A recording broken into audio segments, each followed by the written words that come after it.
गुरुर् ब्रह्मा गुरुर्विष्णु गुरुर्देवो महेश्वरा गुरुर् साक्षात पर ब्रह्मा तस्मै श्री गुरुवे नमः।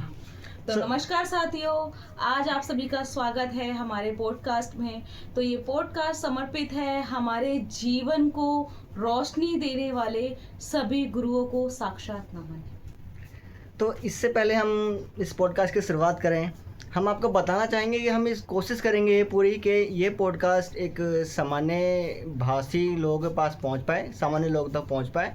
तो उसके लिए कुछ हाइपर टेक्निकल वर्ड यूज़ ना करते हुए हम सिंपल साधारण सी आम बोलचाल की भाषा का प्रयोग करेंगे, ताकि आप सब इसमें आप अपने आप को ऐसे महसूस करें कि आप भी इस वार्तालाप में भागीदार हो। अच्छा, तो बबीता जी, जैसे कि हम देखते हैं कि जो हम शिक्षक की एक कल्पना करते हैं कि शिक्षक ऐसा होना चाहिए, वैसा होना चाहिए, मतलब कहीं ना कहीं हम एक सैद्धांतिक तौर पर शिक्षक की परिकल्पना कर लेते हैं कि इसके अंदर इस तरह के गुण होना चाहिए। लेकिन जब हम व्यवहारिक स्तर पर देखते हैं तो शिक्षक के अंदर बहुत तरह की विविधताएं पाई जाती हैं, मतलब जिससे जिनके जो उनका ज्ञान है या जो उनके विचार है, हम उनसे परिचित होने के बाद हमें लगता है कि हम उससे एग्री कर भी रहे हैं और कई शिक्षकों से एग्री नहीं भी कर रहे हैं। मतलब कहीं ना कहीं हमें एक डायलेमा देखने में लगता है, यानी व्यवहारिक और सैद्धांतिक स्तर पे हम अंतर देखते हैं। उदाहरण के लिए, जैसे भी आपने एक बहुत अच्छा जो ओपनिंग शुरुआत करी कि गुरु ब्रह्मा है, शिव है और उस पर ब्रह्मा को हम नमस्कार करते हैं। लेकिन आज हमारे पास ऐसे भी गुरु हैं जो बहुत ही ज़्यादा मतलब कंट्रोवर्सी क्रिएट कर देते हैं या अनर्गल बात करते हैं। जैसे कि आप समझ रहे होंगे, एक बहुत बड़े अपने आप को गुरु कहते हैं, गुरु रामभद्राचार्य, आजकल वो चर्चा में है। तो आप उनके बारे में क्या कहना चाहेंगे? देखिए, मेरा तो यही कहना है कि साधु वो नहीं जो चोला पहन के बैठ जाए। तो उन्होंने एक टिप्पणी अभी जो की थी हमारे आदरणीय प्रेमानंद महाराज जी पर, एक विशेष टिप्पणी की थी कि विद्वान वो है, वो ही ब्राह्मण है, वो ही विद्वान है जो संस्कृत में एक श्लोक सुनाए। तो उस पर मैंने एक दूसरा वीडियो भी देखा जिसमें हमारे जो प्रेमानंद जी महाराज हैं उन्होंने बहुत अच्छे तरीके से एक संस्कृत में कुछ वाक्य सुनाए या कुछ समझाया है। तो मेरा कहना यही है कि सिर्फ संस्कृत के माध्यम से तो हम नहीं मान सकते कि वो गुरु है। और रही बात उनके स्टेटमेंट की, रामभद्राचार्य के स्टेटमेंट की, मैं उनको एक अच्छे गुरु के रूप में नहीं देखती। ये मेरा पर्सनल पॉइंट ऑफ व्यू है, क्योंकि गुरु वो नहीं जो हमें रट्टाफिकेशन पर चलाए। गुरु वो है जो प्रेम की डोर को बना के चले, हमारे जीवन में एक अच्छा मार्ग दे। और जो हमारे प्रेमानंद जी महाराज हैं, उनको तो बस एक देखने मात्र से ही इंसान शुद्ध हो जाता है। तो उनके विचारों पे चलना तो बहुत बड़ी बात है। तो उन पे जो उन्होंने इतनी बकवास और अभद्र टिप्पणी करी है, मैं उसको कहीं भी समर्थन नहीं देती।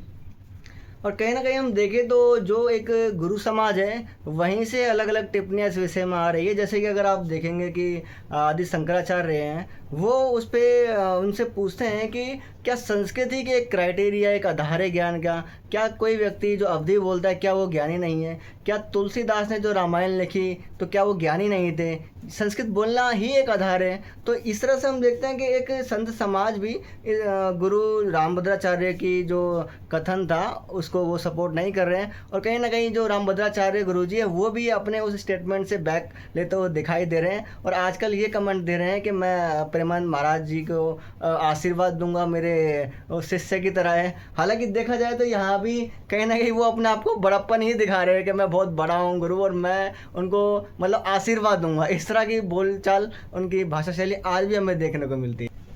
तो बिल्कुल सही कहा आपने। अब बात करें गुरु की, बात रही हमारी संस्कृत की। अगर हम अपने इतिहास में जाते हैं तो हम देखते हैं कि भगवान श्री कृष्ण जो बहुत ही अच्छे मार्गदर्शक रहे, और जो अर्जुन थे उनका मार्गदर्शक किया, उन्होंने उन्हें समझाया कि कैसे आपको सही राह पे चलना है, कैसे आपको समाज में एक न्याय दिलाना है, समाज को कैसे अच्छी दिशा में लेके जाना है।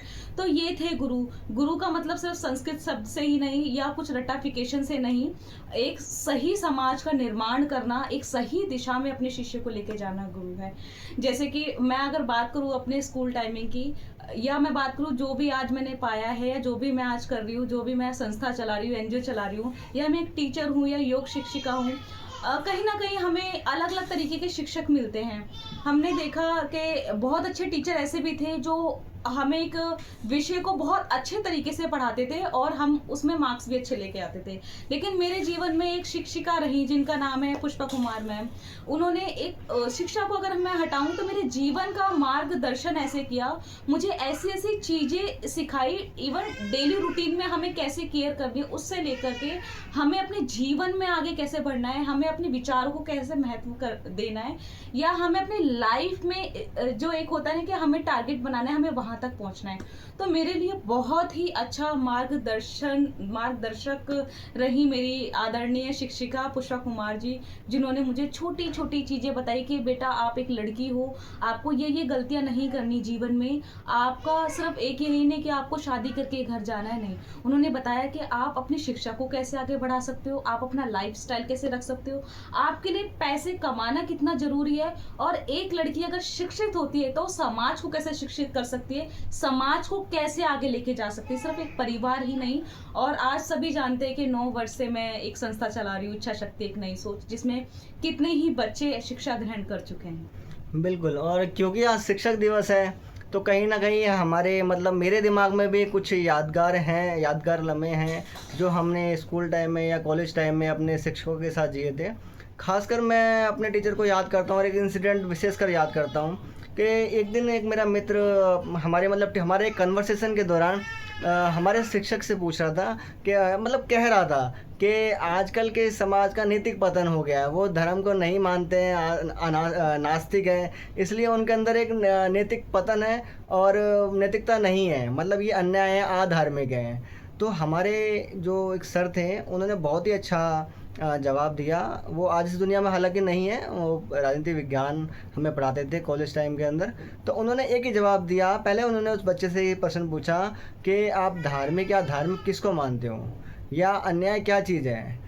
तो उन्होंने आपको यही बताया कि मेरी नज़र में तो यही धार्मिक और यही न्याय है कि अगर आप समानता के सिद्धांत को मानते हो, स्वतंत्रता के सिद्धांत को मानते हो, न्याय के सिद्धांत को मानते हो, जो एक किसी भी व्यक्ति के जीवन के लिए बहुत आवश्यक है, उसके विकास के लिए, उसके परिवार के विकास के लिए, उसकी खुशी के लिए, ये सभी सिद्धांत बहुत ही महत्वपूर्ण है और यही वास्तव में धार्मिक चीज़ें हैं। और आप धर्म को अगर पढ़ेंगे तो धर्म में भी कहीं ना कहीं यही चीज़ दी गई है। तो धर्म का मतलब सिर्फ ये नहीं है कि जो धर्म में जो ज्ञान दे रखा है सिर्फ आपको वो रट लेना है और उसको व्यवहार में नहीं लाना है, अहंकारी बन जाना है, मतलब आपको दिखाना है कि मेरे को पास ये भाषा का ज्ञान है, अंग्रेजी या संस्कृत का, ये मैं इतने श्लोक का उच्चारण कर सकता हूँ तो मैं बहुत ज्ञानी हो गया। बिल्कुल भी कतई इसका मतलब ये नहीं है।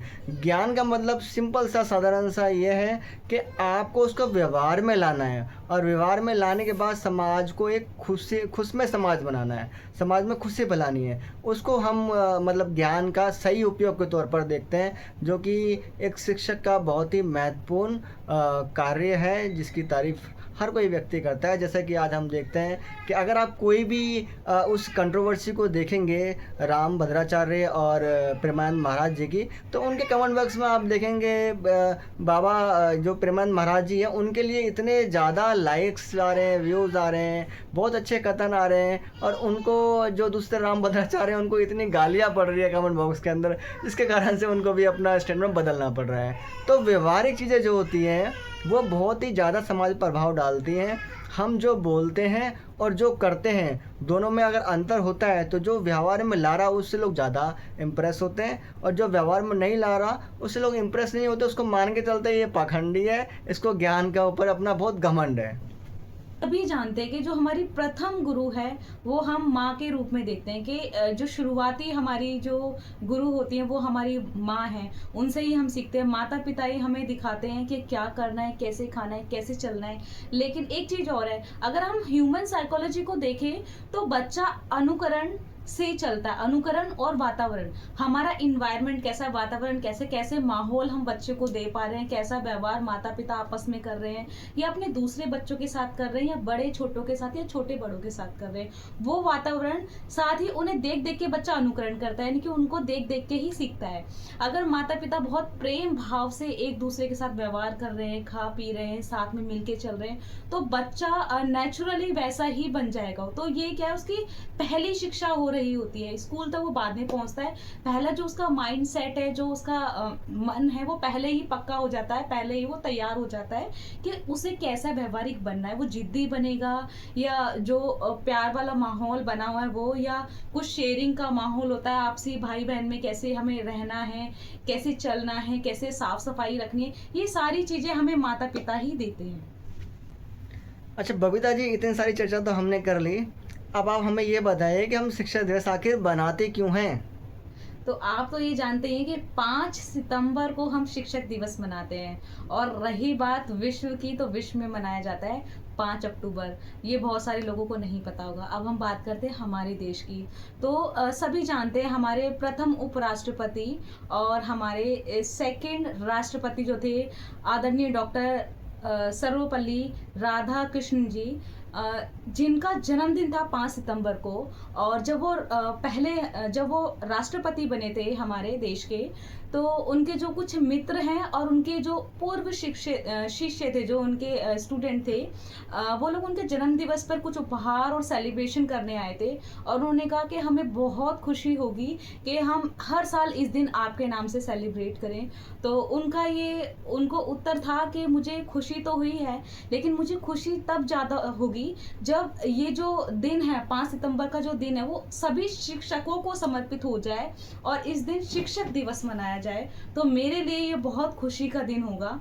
तो इसलिए शिक्षक दिवस मनाया जाता है, और ये 1962 से शुरू हुआ था।